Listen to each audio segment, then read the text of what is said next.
This crane can lift 100 tons. But let me tell you something strange. This crane doesn't actually lift anything. In fact, the crane doesn't even work the way you think it does.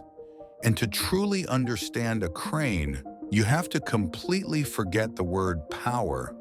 Most of us imagine cranes like this. There's a strong motor, it pulls the cable, and the load goes up.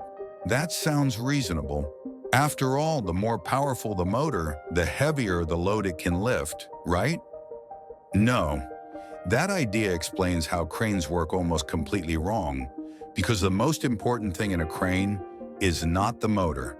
Think of a seesaw. You place a sphere on one side and a cube on the other.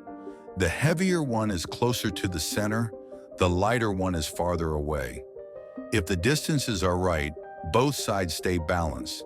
There's no motor, no power, just balance. In physics, this is called moment. Moment is the product of weight and distance.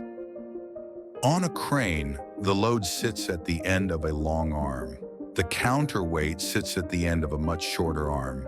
And these two are calculated to balance each other before the crane is even built. So the crane doesn't lift the load. The crane is designed to already be in balance.